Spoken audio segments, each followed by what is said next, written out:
How's it going, everybody? Welcome back to Set 6, and today it is time for the Chapter 13 full breakdown. Now, I'm kind of 50-50 on how long this one's going to end up being. It could be really long, it might not be. We'll see once I get going. You know now. You know more than me. It's amazing. So, we're going to jump into it, we're going to get on with it. Don't forget, like the video, subscribe for future content. We've only got one more left to do after this, and then we can jump into proper theory videos as well. It's going to be great. Anyway, let's crack on. So in the previous chapter, we hoovered up all the last of the side quests. We tried to get the keystone from Dio at the Gold Saucer, but the Turks snuck in there, got it before us, and they've headed off to the temple. So, the only thing that we have left to do at this point is head to Costa del Sol, get on the tiny Bronco, and make our way to the Temple of the Ancients. Now, it's a bit of a journey on the tiny Bronco, and the weather's a bit sketchy, but eventually we get close, and as we do get close, we see a bunch of Shinra helicopters heading in the same direction. And we cut to a scene with Hojo and Rufus on the Shinra helicopter, and Hojo's telling Rufus that this isn't the Promised Land. Like, this is not the Promised Land that you're looking for. This is something else. And Hojo knows about the reunion, and it does make me wonder, how much does Hojo actually know? Because Hojo seems like he knows a hell of a lot. And in the OG he knew a fair bit, and it makes sense that he knows a fair bit because he's the guy that's had access to all of these things, all of the documentation. He's the one that's directly been doing a lot of the testing. So it's a good chance that he's probably pieced it all together based on that. He seems like he does the same in the OG, but I don't know, he seems like he knows a lot more. He seems like he knows a lot more than I'd expect him to. I don't know, maybe I'm being overly suspicious about Hojo there, which is a sentence I never thought I'd say. I didn't think it was possible to be overly suspicious of Hojo, the dodgy guy he is. But anyway, we finish that scene and we head to the Temple of the Ancients, where we see the Turks arriving. Sung activates the altar with the keystone, and we get this amazing scene of the temple kind of forming out of nothing and all of the blocks and everything like that. It is stunning. This is one of the more beautiful scenes in the game. And yeah, it's very cool. The Temple of the Ancients deserved a scene this cool, and it got it. Anyway, we cut back to the group, we finish off the journey, and we end up docking nearby to the Temple of the Ancients. Sid decides that he's going to stick about for a little bit and fix up the tiny Bronco. It took a little bit of a beating. Cloud gets a little bit concerned for his safety, but Sid's like, mate, stop, I'll be fine. Which is another indication that Sid is an absolute gangster, and I can't wait to get a hold of him in Final Fantasy Remake Part 3. It's going to be good. It's going to be good. But just before that, Aerith points out that there's a lot of tension in the air. And it seems like everyone, including the planet, has an idea what's coming. Now, the group heads further inland, and eventually we come to the Temple of the Ancients. And we can see some Shinra Gelnikas there. And we already knew that we were playing catch-up here, but Shinra are definitely here before us. And in force as well, there's a lot of them. Now we get a scene which is very similar to a scene in the OG, where Aerith drops to the ground and seems to connect with the planet. But I think there's a slightly different spin on it this time. In the OG, it was very much her conversing with the temple, and we do get a scene similar to that in a second, where she converses with the spirits of the temple to try and get a free pass through the temple, but we'll get to that in a second.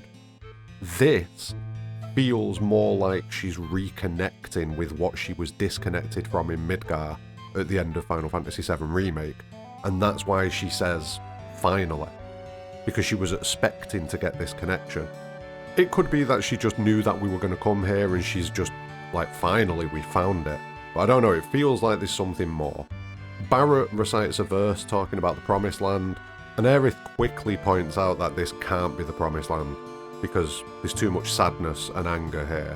And so we head into the Temple of the Ancients, with the live stream beckoning us in, or at the very least beckoning Aerith in. Now, this chapter's a bit of a different one. This is why I'm unsure how long it's going to be, because there's big chunks of this that we're just not going to talk about, because it is just us running around, killing things, figuring out puzzles. And they don't really pertain to the narrative. If this was a walkthrough, then yeah, we'd dive into it all. But it isn't. So a lot of the time is going to be us just going through and beating Shinra soldiers to death. But whenever something important happens, we will stop and we will cover it. And obviously the back end of this chapter is where a lot of the meat is. The final 25% of the recorded footage I've got is where the bulk of everything that we're going to talk about goes down. But there are other things as well, so we're going to keep going. Anyway, we kill a load of Shinra troopers, and then we go to head our way into the temple. And we see loads of dead Shinra troopers, we see loads of ancient dragons and other enemies from the area, and Shinra are kind of clearing the path a little bit for us, which is quite nice. You know, generous of them. Sid catches up to us, and I think Vincent as well. Did Vincent stay behind with Sid, or just kind of wander around on his own? I can't remember. I'm not going to rewind and check. I refuse. We've got a lot to do. But yeah, they turn up, and they point out that this is a bit of a mess. And yeah, it's a bit of a mess. And it's just nice to have the whole team together. It's just so beautiful to have the whole team together. It's a shame we can't control Sid and Vincent, but it is beautiful. It really is. Oh, no Kate Sith as well, which is why I'm very happy about it. We get the moment with Kate Sith later on, don't worry about it. But something very interesting that happens here is Aerith gets a little connection to the temple, and she gets a flicker as if something's conversing with her mind. And it's so similar to the Genova flicker. It's slightly greener coloration, like a more vibrant green coloration, but it's very similar to the same thing that Cloud gets when he's having one of his brain moments. Very similar. And this is in response to Yuffie kind of saying, yo, we get a free pass, don't we? And Aerith connects to the temple and gets told, no, no. And she seems to protest it like, I am half Cetra though, right? And that falls on deaf ears. And I get the feeling that no one gets a free pass when it comes to the Temple of the Ancients. I kind of feel like no one gets that. Even an Ancient would have to go through trials, etc. to get in there. So yeah, this kind of makes sense. Sid points out that while he's come this far with us, he ain't coming in, and he'll wait around outside, ready to take us back home when we're finished with the temple. So that's good. Sid's got some good self-preservation mechanics going on, and obviously it's because we can't control him. It'd be a bit dumb to have him following us around and not doing anything. It's a shame. It really is a shame that we didn't get controllable Sid and Vincent. It's a shame. Anyway, we head into the temple. Vincent kind of stands off to the side, brooding a little bit. But we all know that Vincent's going to be sneaking around and doing his own thing while we're in there. And it's the thing that gives me the most hope that there might be a Vincent DLC at some point. But I'm going to be honest, the further we get into the dev cycle for part 3, and the further away we get from Rebirth, the less likely I think it's going to happen. Like, we've not even heard an inkling, a slight tiny rumour, we've heard nothing. So, yeah, I don't think it's happening, but it would be a very cool DLC. Vincent in the temple, and maybe Vincent at a couple of other points in the story when he kind of breaks away from us. I think that'd be good. Anyway, Shinra are watching us, and Vincent notices this and guns down the robot that's watching us, and then we cut to the helicopter with Rufus pointing out to Hojo that the Ancient has entered the temple. And Hojo's response is that he won't be far behind. And we all know who he is. Sephiroth. And Hojo's getting very excited. And he knows the reunion's coming. He's very excited. And Rufus is being weird, like, I hope you're watching, Dad. It's, what? Probably not. It's kinda Dad. But anyway, we get into the temple, and we find Roche. And Roche is an absolute mess at this point. And he's just there to say the Black Materia to Cloud, and just embed it in his brain a little bit more. That's what it feels like. And then he points inside and says Sephiroth. So that suggests that Sephiroth's already here. Hojo's wrong. Sephiroth's not close behind us. Sephiroth's got the drop on everybody, because Sephiroth knows exactly what's going on. So yeah, Sephiroth's just waiting for us all to catch up at the minute and crack on with things. He's like, come on boys, let's go, we got things to do. Chop chop. Anyway, we head further into the temple, and we get to see it in all its MC Escher goodness. Everyone's upside down, and everything's crazy. So I don't know what I expected from the temple. I knew it was going to be weird, but I didn't know what I exactly expected. But whatever it was that I expected, this surpassed my expectations. Like, genuinely, the temple's crazy. The whole puzzle mechanic with kind of flipping the floors upside down and rotating our perspective gravity-wise. So good. So good. Anyway, Yuffie starts going on about the Black Materia, and Aerith is very quick to tell her to shut up and not let Shinra know about the Black Materia. And I don't think they do at this point. I don't think they do, at least. But then Red 13 points out that Kate's probably told them anyway. We don't seem to get any indication of that. I can't remember. I'll keep an eye out for it going forwards. But yeah, either way, we don't want Shinra getting the Black Materia, because that would probably be just as bad as Sephiroth getting hold of the Black Materia. They'd figure it out, they'd figure something out, they'd do something weird with it. So yeah, they can't have it either. But speaking of Shinra, we then cut to the Turks, and Alina is 100% certain that everyone's going to die, and she's probably the only person that's got a good read on the temple, if I'm being completely honest. Alina's like, yo, this place is going to be the death of us. But the Turks have got a mission to find proof that this is the Promised Land.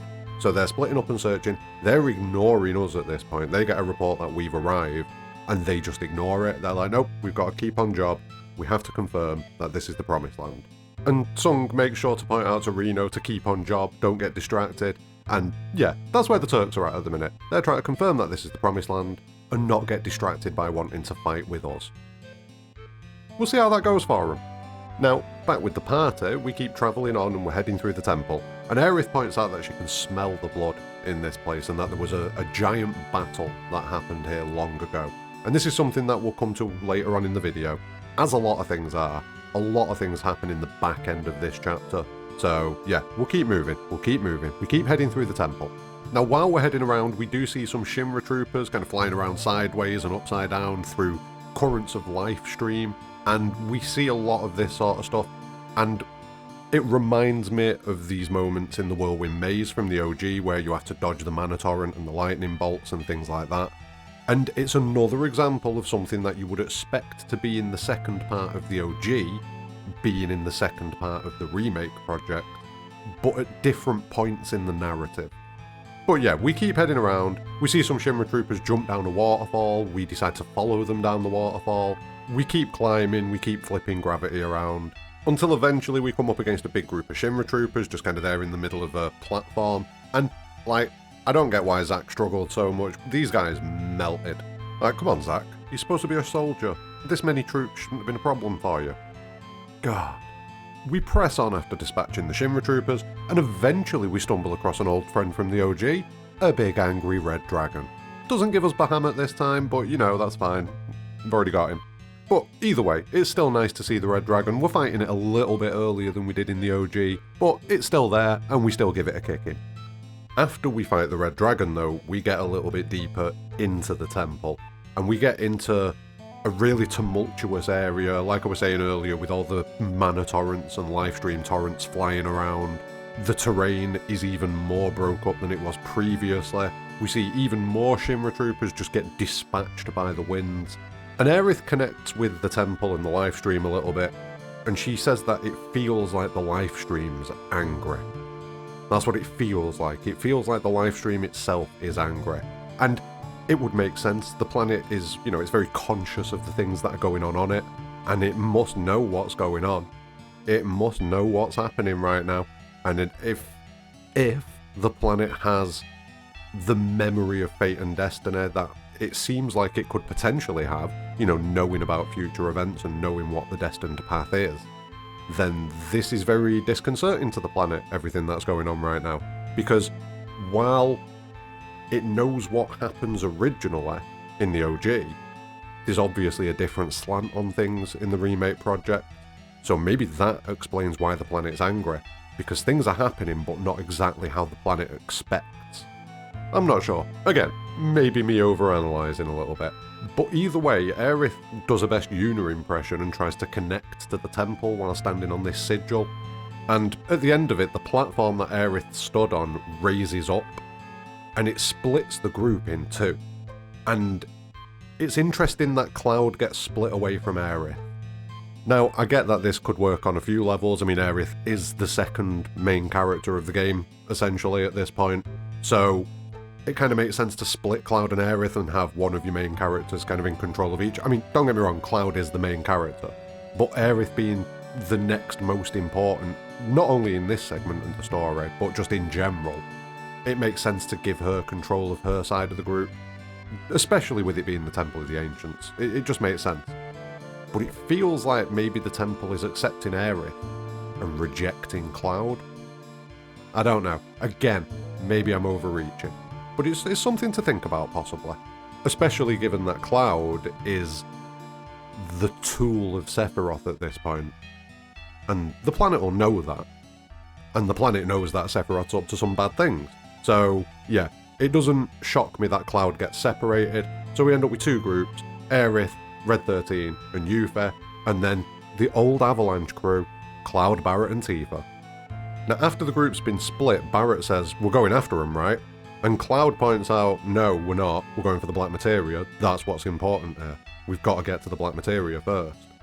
And this is the beginning of Cloud's bad times in the temple. Let's call it that. Cloud's bad times in the temple. Because Cloud goes downhill so quick from this point onwards. And I genuinely feel like it's that interaction with Roche at the start of the temple that sets this off. All he does is says, Black Materia, Sephiroth. That's all he does. But it seems like it reinforces in Cloud's mind what he has to do. And that's get the Black Materia for Sephiroth. And Cloud justifies his stance, just like I did a second ago, by saying, they're with Aerith, they'll be fine. But that's masking what's really going on here. Cloud is single-mindedly all about the Black Materia. That's it. That's all that matters right now. And we'll see more. We keep moving through the temple with Cloud, Barret and Tifa, and eventually we come to a group of soldiers. And this is one of the moments that I was talking about, Cloud's decline. This Special Forces soldier is on the ground begging Cloud, says that he doesn't want to die. And Cloud says it's not death, it's a homecoming. And that's a line that'll come up more, but then he proceeds to just murder this Shinra trooper. And I get it, he's the enemy. You know what I mean? He'd killed us. If he'd have got the chance, he would have killed us. So I do get it. But this is super dark Cloud. We get the blood on the face again, which is meant to make us think back to Gongaga, which was the last time that he broke. But then he wipes his face clean before he turns around to the group, so he knows what's going on, and he's masking it. I wouldn't say he knows what's going on, but he's more conscious of obscuring it from the group in his current mindset. I feel like that's probably the best way to look at it. Anyway, Reno and Rude turn up, blow some stuff up. They're just here to slow us down and keep us out of the way. We then cut back to Aerith and her side of the group, and she feels like she's screwed up, but Yuffie kind of gives her a bit of a pep talk and gets her back on track. But then we head out with Aerith, Yuffie, and Red 13. And we do much more of the same, more of the puzzling, more of the killing. But we add a new thing, which is the mechanic where Aerith absorbs natural energy life stream from the area around her and uses it to power what is pretty much the reassembly of the tower. So she gathers up this mana, this life stream, fills vessels with it, and then that brings the temple back together and allows Aerith to continue moving forwards into the next area. It's a nice fun little mechanic that ties in with Aerith's obvious connection to this area. Now after we've done a fair few of these, we flip back over to the other half of the team while Aerith takes a little bit of a break. It seems like she's opened up a pathway to a central area, so we leave things there with Aerith and go back to Cloud, Tifa and Barret, trying to press on after the Turks have tried to slow them down a little bit. And we see the person that Cloud killed a minute ago turn into a fiend. So we can see where a lot of the fiends are coming from. It's the bodies of the people that die in here. Super, super fun. Also, it very much feels like the path opening up for Cloud, Tifa and Barret was a result of what Aerith was doing in the previous section. Anyway, after a load of travelling, we eventually stumble upon the Turks in the middle of a fight against some monsters. And we decide to intervene. We help them out a little bit, and at the end of the fight there's a pretty funny moment where a frog jumps at Tifa, and Rude just out of nowhere just clotheslines it into oblivion. But we get a fight against Reno and Rude, it's very fun, and it finishes off with us rejoining with the rest of the party. But before that can happen, we have to play out the final part of Aerith's group story. So, we rewind time again, and I love the little clock mechanic that comes up. It makes me think back to the OG and the clock on the floor that you used to navigate about. Very cool, very cool. But yeah, we flip back to Aerith and the group, and it's very much the same thing that we all go through, with them fighting through the area, doing a few more puzzles, and eventually they come up against Sung and Alina. Aerith and the group win that fight, and just at the end of the fight, we all fall through the ceiling and land on top of them. Now at the end of the fight, we get another Dark Cloud moment, where he's about to cut Alina's head off. Like, just straight up gonna cut her head off. And I've got to be honest, Alina has a pretty rough time in this game, doesn't she? She has a pretty rough time, Alina. Pretty rough. Now, the whole time that Cloud is moving over towards Alina and the Turks, he's having, like, flickers of static in his vision, and it's clear that Genova and Sephiroth have kind of pushed him into this mindset now, where he's willing to do anything, he doesn't care, he's just bloodthirsty at the minute. That's where Cloud is. He is bloodthirsty. And he parrots that line again. It's not death, it's just a homecoming. And yeah, it's really unnerving how Cloud's being at the minute. Really unnerving. And eventually Tifa and Barrett combined manage to stop him. Tifa grabs him. And Barrett points out that Sung managed to break away at the end of the fight. And he's gone ahead of us into the temple, so we don't have time for this. And that's what convinces Cloud to press on. Really unnerving stuff with Cloud. Anyway, the group moves on, leaves the rest of the Turks behind, and then Vincent turns up to have a little bit of a pop at them, and that's pretty fun. And obviously Vincent's been running around in the temple, getting up to stuff. Square Enix, give us some DLC maybe, please. Or at least something, just let us know what that conversation is, because I'd be very interested to know how that conversation goes between Vincent, Rude, Alina, and Reno. Very interested. Anyway, we press on deeper into the Temple of the Ancients, and finally we reach the central room. And Sung has got ahead of us. Sung has already made it here. He's looking a bit beaten up, because, you know, we beat him up. But he's there, one of the Black Cloaks is there, and that should immediately be a cause for concern, because you see the feather, you see the Black Cloak, it changes into Sephiroth, and Sung's done. But the party turn up just as Sephiroth runs Sung through, and the first thing that Sephiroth says is that it's not death, it's a homecoming.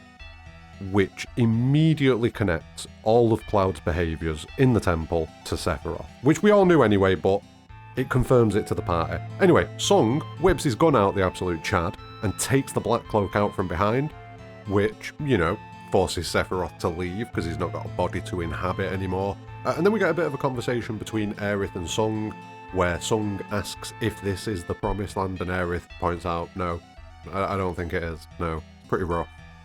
Pretty rough.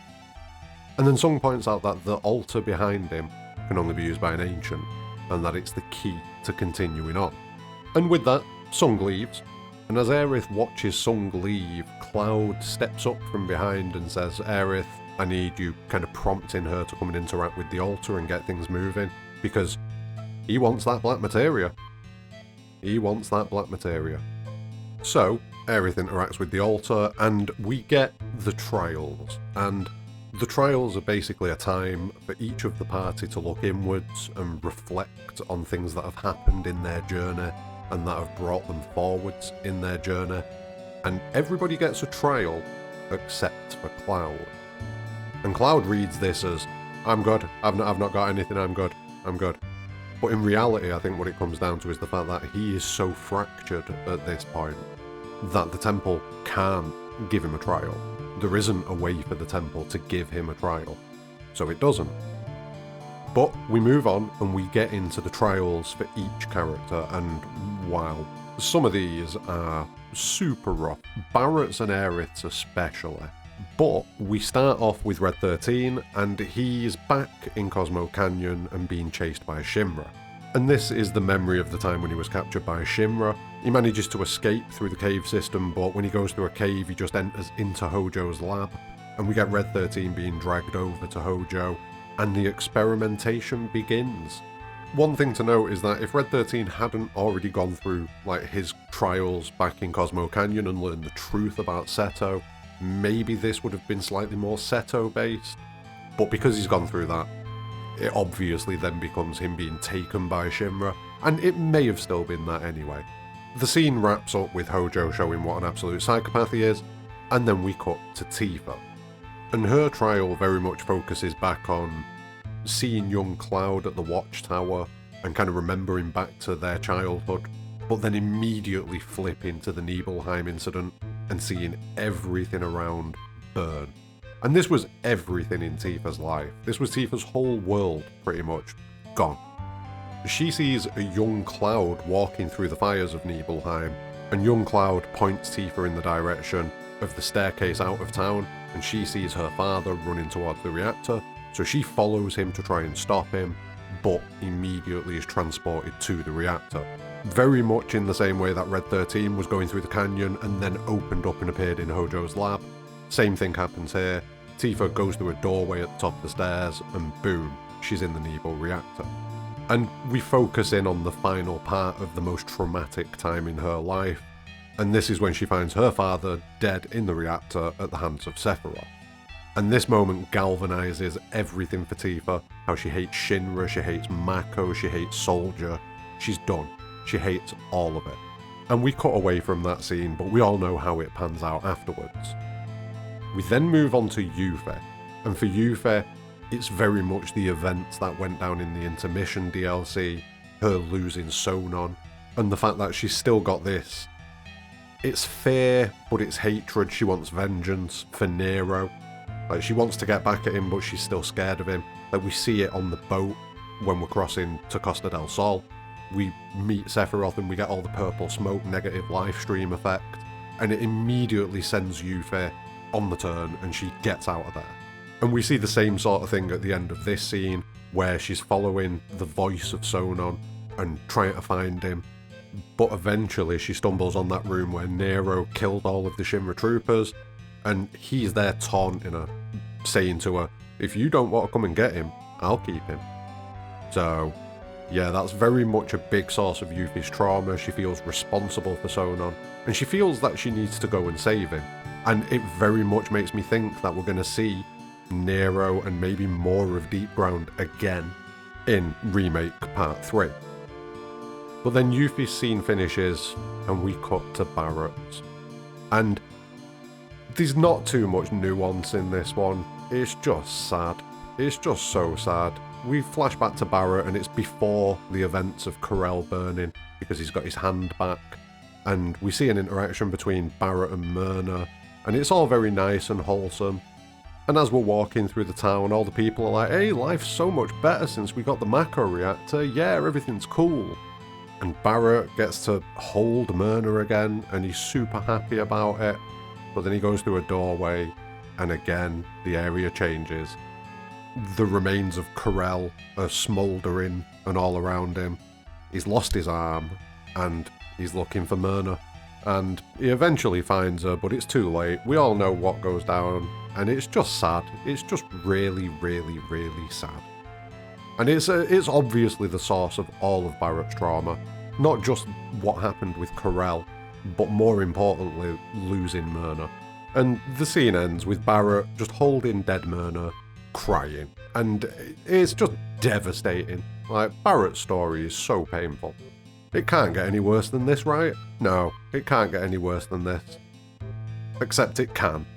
And we cut to Aerith, and she's observing herself on the train as a child with Ifalna after they've just escaped from Shinra captivity. Ifalna's clearly very ill, but she's doing her best to try and keep Aerith positive and just keep Aerith safe and get her out of there. Now, as we look around the train car, we can focus on different spots, and we get lots of flowers and drawings that start to appear on the wall, and the drawings are very similar to the drawings that we saw on the wall of Aerith's bedroom back in the Shinra building. I've spent a little bit of time looking through, but I've not really noticed anything that stands out. I'll probably give it a bit more of a look, but as we reveal these drawings and the flowers, Ifalna continues to talk to Aerith about how they could go on an adventure, and young Aerith asks Ifalna if she'll get better if we're away from all of the Shinra scientists, which Ifalna says, yeah, I'm sure I will, but as we all know, she doesn't get the opportunity. Now eventually we get off the train and Ifalna can't go any further, so she's kind of collapsed against the side of the train station, and Aerith, young Aerith, goes to look for a doctor. And she walks through the slums and she's asking people for help, but everyone's just ignoring her because she's a child, until eventually Elmira comes over. Now initially Elmira can't help, and Aerith walks away and heads back to Ifalna, crying the whole way there, and when she gets there, Ifalna says that she's got to return to the planet. She gives Aerith a little pouch, which Aerith looks into, and it's got the white materia there, and Elmira has followed Aerith and catches up at this point, and she sees Ifalna basically dying on the ground. And literally the last thing that Ifalna does is to reach out to Elmira and beg her to take Aerith somewhere safe, which Elmira does. And we know how the story pans out from there, obviously. But this is definitely the most traumatic moment in Aerith's life. And yeah, God, these trials are rough. They're so rough. And at the end of it, Aerith just breaks down in tears. And it's literally had the same effect on pretty much everybody. It's just, yeah, harsh. Harsh and rough. Now we cut back to Cloud, who's waiting outside. And it does make me think, what would Cloud's trial have been? I am going to guess it probably would have been the Nibelheim incident. It almost certainly would have had to have been. And that's why he doesn't get one. Because his memory of the Nibelheim incident is broken beyond all recognition. So he doesn't have a true memory of what went on in the Nibelheim incident, and therefore he can't relive it. Not yet, at least. Anyway, Aerith and the rest of the group come back out, meet up with Cloud, and Aerith talks about how life and death are two sides of the same coin, and how when we return to the planet, we eventually will come back round, and technically when people die, they're not gone, but it doesn't make it any less painful. It doesn't make it any less of a trauma for people, and it doesn't make it any less sad. And that's why it can't be viewed simply as a homecoming, because it's not that simple. Because yeah, your spirit has returned to the planet, but it's still a sad time for all of the people around you, and you still leave a hole in people's existences. So it's not as simple as a homecoming. And she continues on to talk about how the events that have happened in the past that they hold on to, they can be used to kind of make them stronger and make them push on and continue. But what toll does that take on people, holding on to those moments of anger and those moments of regret and those moments of pain, when the true strength comes from their ability to move forwards and maybe not forget those things that have happened in the past, but don't let them control their existences, and don't make those negative experiences the fuel that they use to get through life, because that will tear them apart over time. And how they should focus on the future rather than the past, because even if destiny is a thing, they can change it, but the past, they can't do anything about. And it's a very touching moment, and Cloud ruins it by asking if she's finished. And it just shows how completely detached from everybody he is at this moment. Just absolutely entirely separate and detached. He's single-minded, all about the Black Materia. And he says, come on, clock's ticking, let's move. And Aerith says, yeah, I know. And it almost makes me feel like Aerith's got at least a little bit of that knowledge back since she got to the Temple of the Ancients. She seems to at the very least know that her time is numbered. Anyway, we head deeper into the Temple of the Ancients, and Cloud didn't get a trial earlier, but Cloud does get a sort of a trial now. Everyone else's trial was about looking at a moment in their past that kind of formed the journey that they've gone on, like the source of their pain, the source of their drive, the source of their determination. Cloud, on the other hand, gets a trial directly from Sephiroth. Cloud's memory flashes back to the events of the first bombing mission in Remake, and it's pretty interesting because the moment that we open on here in this scene, where Barrett is stood behind Cloud asking him what's wrong, happens directly after the black feather falls in Remake. So, same scene, Barrett's just give the bomb to Cloud, Cloud's walking over, he sees the black feather and pauses for a minute, and then Barrett says, what's wrong? So it's interesting that the start of this matches up with that moment. Sephiroth starts goading Cloud a little bit, and asks him, was it worth it? Was the bombing worth it to kill all those people? And it's him trying to bring forwards the most questionable actions that have been taken by Cloud, and focus on them and magnify them, in order to push him deeper into the despair that he seems to be in at the minute. And Sephiroth's trying to paint this narrative where Cloud is the same as Sephiroth. We find Biggs on the ground in the reactor, wounded, and the scene around us shifts back to that of the pillar that holds up Sector 7, and the events that went on just before the Turks dropped the plate. And the Sephiroth whispers kind of take Biggs away. And I don't know if that's meant to be suggestive of something, I don't think it is, but they take Biggs away and point us in the direction of the stairs. We head further up the tower, and we find Jesse on the floor dying, and we find Tifa there. And Sephiroth points out to us that one of Cloud's friends died in his arms, and Cloud didn't shed a tear. Why is that? And Sephiroth's driving at Cloud and trying to push this narrative that Cloud is an emotionless puppet at this point. That's what he's starting to set up, and that's going to be the big thing that he drives in part 3. But he's already starting the process of that, and he's trying to convince Cloud that Cloud is nothing but Sephiroth's puppet. And not only that, but that he's very similar to Sephiroth, and that Cloud should embrace it and fill his hollow heart with rage, and let everything burn, just like Sephiroth did. And Cloud comes out of this vision with another Black Cloak dead on the ground at the side of him, but the first thing that he says is, "I'm not like him. I'll never be like him." And Tifa reassures him in the moment, and it seems to work a little bit, but Cloud is a mess, and Sephiroth has definitely got into his brain and done what he wanted to do. He's got Cloud set up exactly how he wants. Now the group press on further into the Temple of the Ancients, and eventually we reach the mural room. And we see a depiction of the temple up on the wall. We see loads of figures of murals looking like they're possibly going into battle. And we'll get a full explanation of what's going on, because as Aerith reaches out and connects to the temple again, it reacts by showing us holograms of what went on in the past. And it shows us the conflict between the Cetrans and the humans. Now, the first very interesting thing to look at here is that the humans look very much like the characters from Loveless. That could suggest a few things going along with something that the Cetrans say in a second, but we'll come back to that. Before we get to that, the Cetra begin to speak to us, and they say about how dusk is falling on the time of their people, the Cetra, and that others will come to claim stewardship of the planet who pay no heed to history. And that's definitely talking about humans, and look at Shinra, look at what they've done. Look at all of the things that are going on in the world.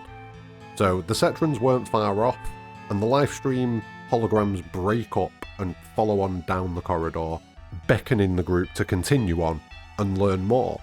The Cetra talk about how they triumphed over the calamity that was visited upon them by the stars, but eventually they still fell. And again we see these massive murals on the wall depicting humans and Cetrans going to war against each other, and this is a consistent theme throughout the temple. The Cetra continues on from talking about their own downfall, about how humans envied the Cetra and hated the Cetra, and that perhaps their hatred was caused by the calamity. And if you couple that with the fact that the humans previously looked very much like the humans from Loveless, then maybe we're starting to see a bit of a connection there. However, what I will point out is that all of the humans back then that were, going to war and attacking things probably wore very similar gear and equipment to each other, in the same way that in the present day, all of the Shinra troops wear very similar gear to each other. So it's not as concrete as it could be, but maybe it is a little suggestion in that direction. And coupled with one more thing that we'll see very soon, it could add up to something. We'll continue on anyway. The Cetra, either way, were defeated by the humans, regardless of whether their hatred for the Cetra came from Jenova, or just naturally came from them being envious of the Cetra. Either way, the Cetra were abandoned by fate, by their own words. We press further on, we kill some things, and we come to another set of murals which talk about Jenova and the calamity. And it shows humans and Cetrans both attacking Jenova. But Jenova did the thing that we all know it's capable of doing, which is stealing the faces of the dead, infiltrating people, and corrupting people to the point where they turn against each other, and just sowing discord amongst the Cetrans and the humans. And this is probably where the Cetrans get the belief that maybe Jenova is the thing that turned humanity against the Cetra. But the Cetra point out that, they fought, they died eventually, and they returned to the planet. However, Jenova did not. And from what they say, could not. And very much it becomes the same situation as with the Gi. The Gi could not return to the planet, because they are not of the planet. And in the same way, Jenova cannot return to the planet, because Jenova is not of the planet. But, stepping away from what the Cetra are saying right now, if Jenova can corrupt the live stream enough, then who knows? Anyway, the Cetra continue and say that it went into a deep slumber, and over time, it was given the name Jenova, which was what happened when Professor Gaston Shinra discovered it. But the most interesting thing here is, when the hologram for Jenova dissipates, it shifts over into the area in front of us, and as the Cetra say that it was given the name Jenova, it changes and it takes the appearance very much of the goddess from Loveless. And this is the third thing now. You've got the humans who look very much like the three from Loveless. You've got this belief from the Cetra that Jenova is the reason that humans turned against the Cetra. And then you've got Jenova morphing into what looks like the goddess. And this has got real interesting ramifications, because it suggests that Jenova has been a driving force behind humanity and the things that humanity have done over the years, all the way back since it was defeated by the Cetra, because by this point, Jenova's DNA had already gotten into humans at that point. And if that has spread and continued, very much in the same way that I have a theory about Cetran DNA spreading throughout humanity, what if Jenova's DNA has already done that? It's a very interesting thinking point, and it's definitely going to get its own video at some point, where we look at the correlations between the goddess and Jenova, because if those two things do tie together, then Jenova has been massively influential over the progression and the course of humanity's history, and it all has been building to this point, the reunion. And the Cetra immediately begin to speak about the reunion straight after this, when the scattered malignancy of Jenova comes back together and plagues the planet once more. That's where we're at right now. So yeah, humanity's history, Jenova, the goddess, all of these things seem like they could very much be connected. Anyway, we take down a few more enemies and we press further into the temple. And this is where we get a little bit of conversation about the Gi. And it seems like these events are going backwards in time further. So the first set of holograms that we got that showed humanity destroying the Cetra, that's the most recent thing that happened. Then we cut to Jenova arriving and the whole battle between humanity and the Cetra against Jenova. And it feels like that obviously happened before humanity killed the Cetra. And then the next one that we come to is the Gi, which suggests that this happened before Jenova. It doesn't necessarily mean that though, like that could just be me inferring something incorrectly. Jenova and the Gi could have arrived on the planet at the same time, but the Gi were the first thing to make themselves present. But then again, it says that over a long period of time, the Gi poured their hatred into the Black Materia. Not only that, but in these scenes when the Cetra are talking about the Gi, they talk about them as other threats that have come to threaten the planet, prior to Jenova, or other than Jenova. So yeah, it does suggest to me that the Gi came first. Now the Cetra talk about how the Gi forged the Black Materia with bitter prayer, and that as soon as they saw the materia and knew of its existence, they knew it had to be sealed away. And then we move forwards past the hologram and we see a giant mural on the wall, which shows the meteor on the left-hand side. And then the Cetra talk about the usual stuff about how the Black Materia will summon Meteor, the ultimate destructive magic, and the whole world will perish. But then Sephiroth arrives, and he points out that he will remain, and that he will finally acquire his birthright. And it's a very similar speech to the OG speech, but he talks a little bit more about how his dominion will reach into infinity and encompass worlds unbound by fate, which are things that we're going to touch on a lot in the next chapter when we learn about the worlds and everything to that effect. So yeah, things have expanded a little bit for Sephiroth. The plan isn't just controlling the planet, the plan is much more in line with Advent children Sephiroth. And it's at this point that Aerith steps forwards, and Aerith's a little bit different in this moment. She's got a live stream glow around her. Her presence feels a little bit different. Her voice feels a little bit more booming almost. And it very much makes me feel that, like I said at the start of the Temple of the Ancients, at the start of this video, Aerith reconnected to something when she got to the temple. And it definitely feels to me like that is the Omni Aerith, the Aerith that knows what Sephiroth's up to, and that has already lived through the whole compilation. And she immediately asks Sephiroth, "What do you mean?" And that's what I mean. This feels like Omni Aerith reaching out to Sephiroth like, "What are you doing? What's the plan?" And Sephiroth goes on to talk about a reunion, but not just of Jenova, but of all the worlds. All of these errant worlds he talks about. Not those errant worlds, these errant worlds. Which is something that very much suggests to me that my belief that this isn't the OG timeline that we're in, and it never has been in Remake, that the whole time, this is a branch. We are in a branch. And the way Sephiroth speaks here definitely reinforces that belief to me. But he also says that the reunion will bring everything together forever. And Aerith points out that there's no such thing as forever. But Sephiroth says, "Oh, I know, but there will be." Suggesting that Sephiroth knows of a way to make sure that he and the planet will be able to continue forever. And Aerith's not having it. Aerith's like, "No, you're wrong. That's not the case." Which then makes Sephiroth switch the conversation a little bit. And he talks about how their day of reckoning is here. But I think it's very much pointed at Aerith, that comment. And he's talking about her day of reckoning. Because he knows what's coming. She knows what's coming. And the time is upon us. As he's doing this, Sephiroth turns around and reaches out and touches a part of the wall where there was a glyph glowing earlier.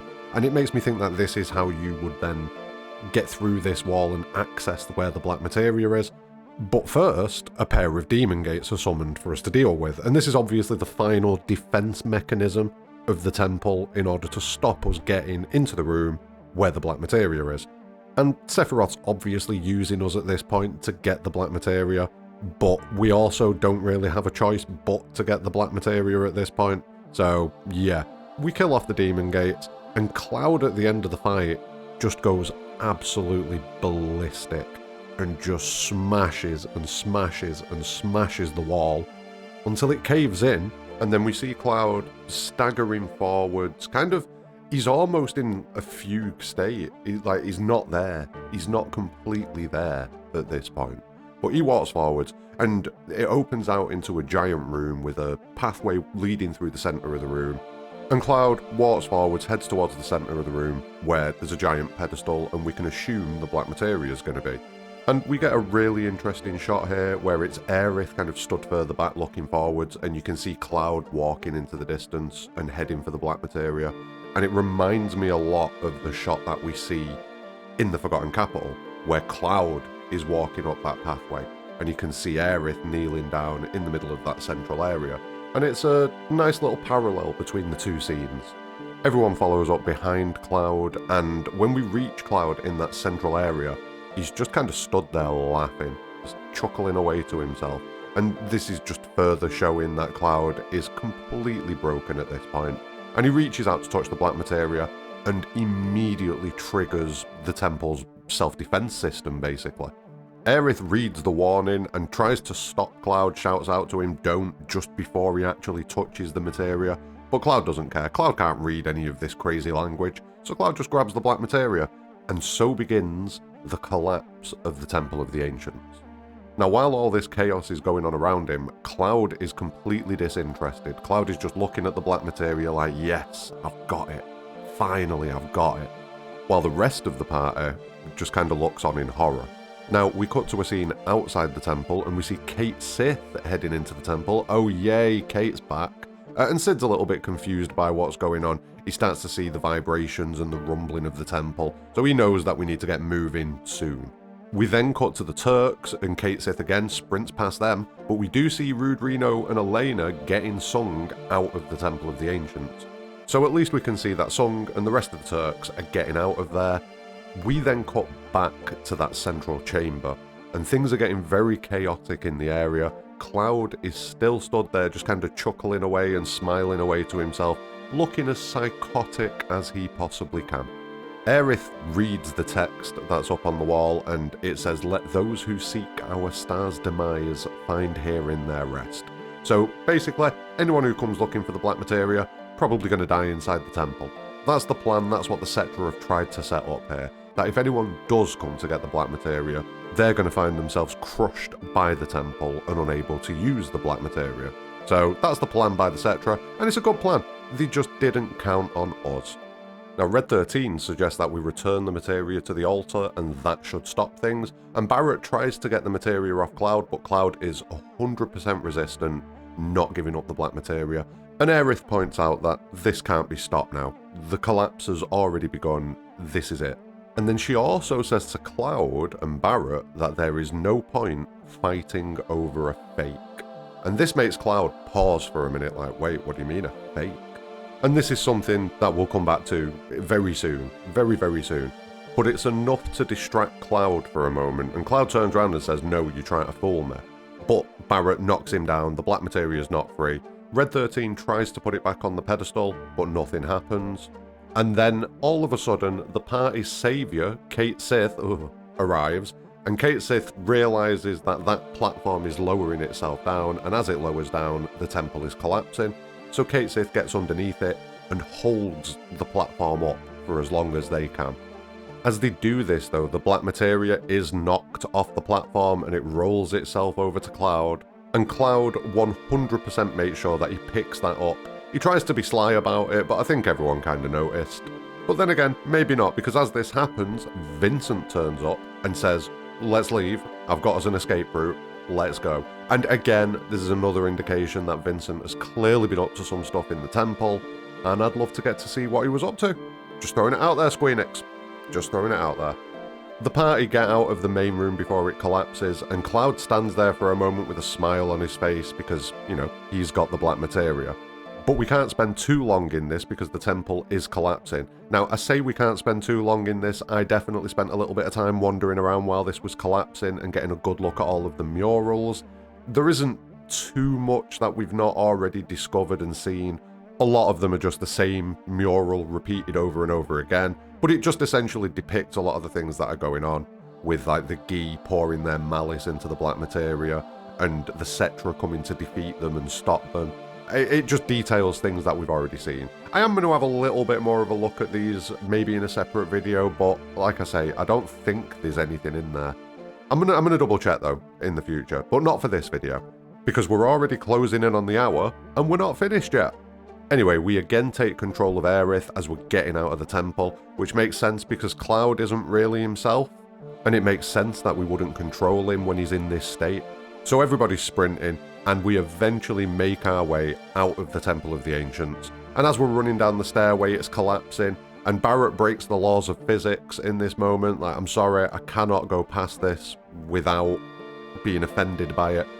Although, Barrett is magical, so maybe he gets away with it. Anyway, we cut back to Kate Sith one final time, as they are finally crushed by the platform. And that's the end of Kate Sith. Never to be seen again. We then cut back outside and we get a beautiful scene of the temple finally collapsing and disappearing, while the party just stands and watches on. Now as the party calm down and recompose themselves after that, we hear Kate Sith talking from... Wait, what? Never to be seen again. Oh my god, it's back. Everyone kind of greets Kate and thanks Kate and all that sort of stuff. But then in the background, Cloud's just kind of stood there looking down at the Black Materia, and Barrett comes over and chastises him a little bit and points out that Aerith said it was a fake materia, so he takes it off Cloud. And Cloud goes to take it back from him, but Barrett just throws it away, you know, nonchalantly, and the materia rolls and it knocks against Sephiroth's boot, and now Sephiroth has the Black Materia. But he's not quite done at this point, Sephiroth. There's a little bit more of a game that he wants to play, and obviously it's with Cloud. You know, he wants to mess with Cloud a little bit. But Sephiroth picks up the Black Materia, and the first thing that he says is he refers to it as the key which grants access to the true counterpart hidden between worlds. And this could mean a couple of things. Initially, I always thought a similar thing had happened to the Black Materia as has happened to the White Materia in Rebirth. So, in Remake, Aerith's got the White Materia, all of the events at the end of Remake take place, and we end up creating a new world, and the White Materia gets split into that other world. And it made me think maybe the Black Materia went through the same thing. When the new world was created, maybe the Black Materia was split as well, and its essence was taken with it. But I don't know if that's the case, because as far as we can tell, the world that Zack exists in is only Midgar. As far as we can tell, that's all we've seen. We've not seen any indication of outside of that world, other than the communication that Glenn sends when he declares war on Shinra, essentially. So my thinking became, we've got this one world, but we've got two Midgars, and one of the Midgars is separated into its own pocket world. That's kind of what I was thinking initially, and I kind of still am a little bit at the minute. I'm not 100% on whether I go with that or discard that. We've not really, like I say, other than Glenn, got any indication of anything else outside of Midgar. But at the same time, it also is very possible that the Cetra hid the Black Materia's true essence in between the worlds. Because if Sephiroth knows about all this stuff, and we know about all this stuff, or at least we're about to find out about all this stuff, then surely the Cetra will have known of the capability of the planet to contain these additional worlds, where things play out a little bit differently, potentially. I don't know. I'm not sure which one I prefer. I'm not sure which one I go with. I think it's more likely the Cetra did it, if I'm going to be completely honest. I think what happened to the White Materia is a separate thing, but it's also exactly the same thing. You've got two Black Materia orbs, but the essence only exists in one of them, and that one is in another world. But seemingly by getting a hold of this materia, Sephiroth can now access the other materia. And right now, Sephiroth completes the Black Materia and brings it into one. And as he does this, all of these black tendrils seem to come out of nowhere and start spreading around the area. We also get a large number of Sephiroth's whispers appearing, and we cut back to the helicopter for a scene where Rufus and Hojo are with Roche, and Hojo's reacting very excitedly, and he seems to think that this is the reunion beginning, and I suppose this is a step in the reunion, isn't it? Sephiroth getting his hands on the completed Black Materia, as well as all of the other events that take place in the Temple of the Ancients. It kind of is the start of the reunion a little bit, but at the same time, does Hojo know about Meteor? Does Hojo know about the Black Materia and what it does? We don't really get an indication that he does, except for him being a bit excited. He doesn't specifically say anything about the Black Materia, not to my memory at least. So, yeah, Hojo getting very excited, but potentially for the wrong reasons. Roche is having a really bad time in the back of the helicopter as well. It looks like a lot of energy might be being drained from him, or something like that, or at the very least the Genova within him is reacting to the Black Materia. But Rufus is done with this. Rufus is like, yo, we're leaving. And he tells the helicopter pilot to get clear because things are about to get real messy. Now we cut back to the team, and Aerith seems a little bit surprised by the fact that there are whispers here. And Cloud immediately steps forward and corrects Aerith and says, no, Sephiroth. And this is confirming that these are Sephiroth's whispers, which is something that we all already knew, I thought. So I'm not 100% why Aerith's so confused about this. I mean, maybe she's not confused, maybe she's just a little bit shocked that they're here. Does feel a bit weird though. Sephiroth lowers himself down and the Black Materia's glowing, and it seems like he summons a bunch of these, it looks like giant roots, giant tendrils of condensed dark energy or dark life stream, potentially, or even just the hatred that's within the Black Materia itself. But it creates these big root-like tendrils that just spread out everywhere, and they create a pathway to Sephiroth. And Sephiroth immediately reaches out to Cloud and beckons him towards him again, and says, I'm waiting, Cloud. And we get a nice shot where the camera cuts behind Cloud, and we're kind of looking through a gap between Aerith and Tifa, and we can see Cloud just starting to move towards Sephiroth. And they've done some really impressive shots in the latter stages. I mean, in the whole game, but in the latter stages of the game especially. But Sephiroth stands there and waits, and Cloud slow walks himself over towards Sephiroth. And Sephiroth wants Cloud to give him the Black Materia. He doesn't want to just pick it up off the ground. He wants Cloud to submit and give the Black Materia to him. And Sephiroth lets the Black Materia drop to the ground, and Cloud immediately jumps at it and grabs it. And he just kneels there, cradling the materia in his hands, just looking at it with this look of... I don't even know how to describe the look that he's given it. Like it's the most important thing in the world to him, and he's finally got it. Like an obsessed madman. And then Cloud gets up, walks towards Sephiroth, and just reaches out the Black Materia in his hand. And just before Sephiroth can take it, Tifa tackles Cloud from behind, the Black Materia goes rolling across the floor, and then Aerith is the one that grabs it and picks it up. Tifa struggles with Cloud and screams at him to snap out of it, and Sephiroth just mirrors that and just says, "Yeah, Cloud, snap out of it." And immediately, as soon as Sephiroth says that, Cloud just pushes Tifa to the ground and stands up and starts walking towards Aerith. Aerith tries to get away and says, "No, Cloud, I can't let you have this." But Sephiroth tries to impede her with the Black Whispers, and then he's immediately straight in Cloud's ear like, "Come on, Cloud, get the Black Materia. If she won't give you the materia, you're going to have to take it." And so Cloud starts chasing after Aerith, and it all ends in a big scene at the end of one of these tendrils, where Aerith got nowhere to go, and she does give Cloud the Black Materia. It's pretty wild. Cloud's just running behind her like, "Come on, Aerith, give me the materia. Let's save the planet together," begging her to give him the materia. It's creepy. Cloud in this state is a creepy, creepy guy, and I'm not into it. I mean, I am into it, it's really cool, but I'm not into it. Sephiroth drops down and appears behind Cloud, and that's kind of the final moment where Aerith knows that she has to give Cloud the materia, and she reaches out and gives it to him and says, "Whatever happens, I'm here for you."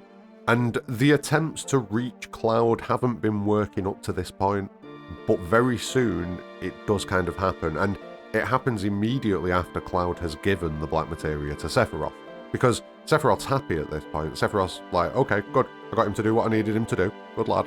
And immediately after this, Cloud turns around and he sees Aerith being swarmed by Whispers, and it makes him think back to the first time that he met Aerith, where she was being swarmed by the Whispers. And this is the thing that snaps him out of it and makes him realise, oh my god, Aerith, and he runs over to save her, but as he starts running over, she gets knocked off by one of the Whispers. He catches her, but we all know what's going to happen, and so do Cloud and Aerith, as a black feather just floats past them. Yep, Big Daddy Sephiroth has popped his wing out, and he's floating above Cloud and Aerith in the sky with his sword drawn and his wing out, and it's a pretty impressive shot, it really is. Again, there's been so many impressive shots in Rebirth, like, oh, it's beautiful, such a beautiful game. But yeah, he takes his sword, cuts the root, and Cloud and Aerith fall into the abyss, into the gaping chasm that's been left behind by the Temple of the Ancients. And the scene closes as a black feather just floats in front of the camera and obscures everything. What a chapter. Genuinely, probably the best chapter in the game. Like, such a good chapter. So much stuff goes down in this chapter. So many story beats. So much action that we get to be involved in. And then the finale, which sets up the final chapter. Like, it's insane. And I think the main takeaway from the chapter, to be honest, is Cloud and the state that Cloud's in and the downfall of Cloud. I mean, don't get me wrong, there are a lot of other things to take from the chapter. We went through all of them. You've got all the stuff with the Cetra. You've got all of the possibilities of Genova and the goddess and Minerva kind of all being one and the same thing. So many different possibilities. The possibility that Genova corrupted mankind as far back as 2,000 years ago, and that's why we're seeing humanity behaving in the way that it behaves. And that's why humanity destroyed the Cetra as well, because of this hatred that was put into humanity by Genova. But yeah, the way that Sephiroth has got Cloud wrapped around his little finger this whole chapter, it's it's very worrying for Remake Part 3 because Cloud is far worse than he was in the OG at this point. Like, Cloud does one thing in the OG that's a bit questionable at this point, and that's when he attacks Aerith to get the Black Materia off her.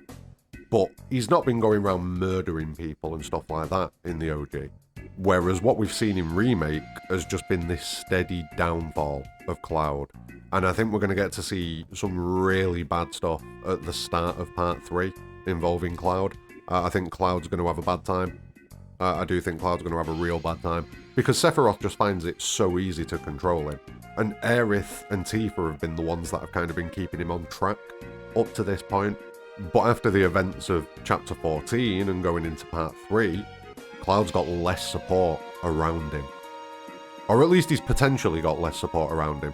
It remains to be seen how things pan out in Part 3, and we'll talk about that at the end of the next video. But yeah, it's not looking good for Cloud. It is not looking good for Cloud. And Sephiroth's getting exactly what he wants at every stage. And that's also something that's going to carry on into the next chapter. Sephiroth continues to get things go his way. Or at least it seems like they go his way.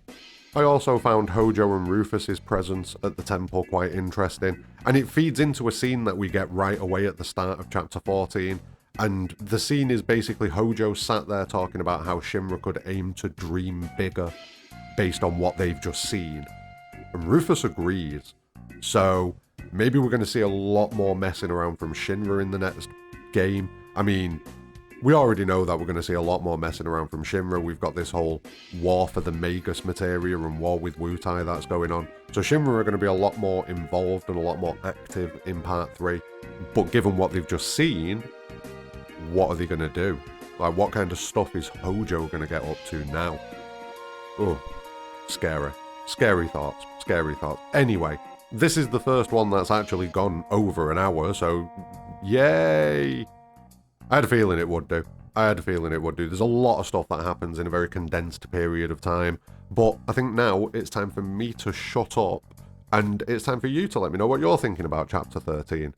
Did you enjoy it? You know, obviously you enjoyed it. Everybody enjoyed it. But what did you think about what went down narratively? How did you feel about the trials? How do you feel about Cloud? How do you feel about Sephiroth and his plans?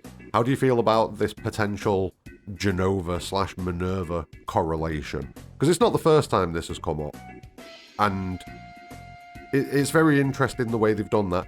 It could be that Square Enix have been a little bit lazy and just used the same assets.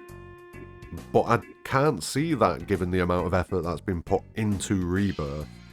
I can't see them doing that in one of the most important cutscenes or set pieces in the game. I just can't see that. So yeah, I think there's possibly something to this. I genuinely do think there's possibly something to this.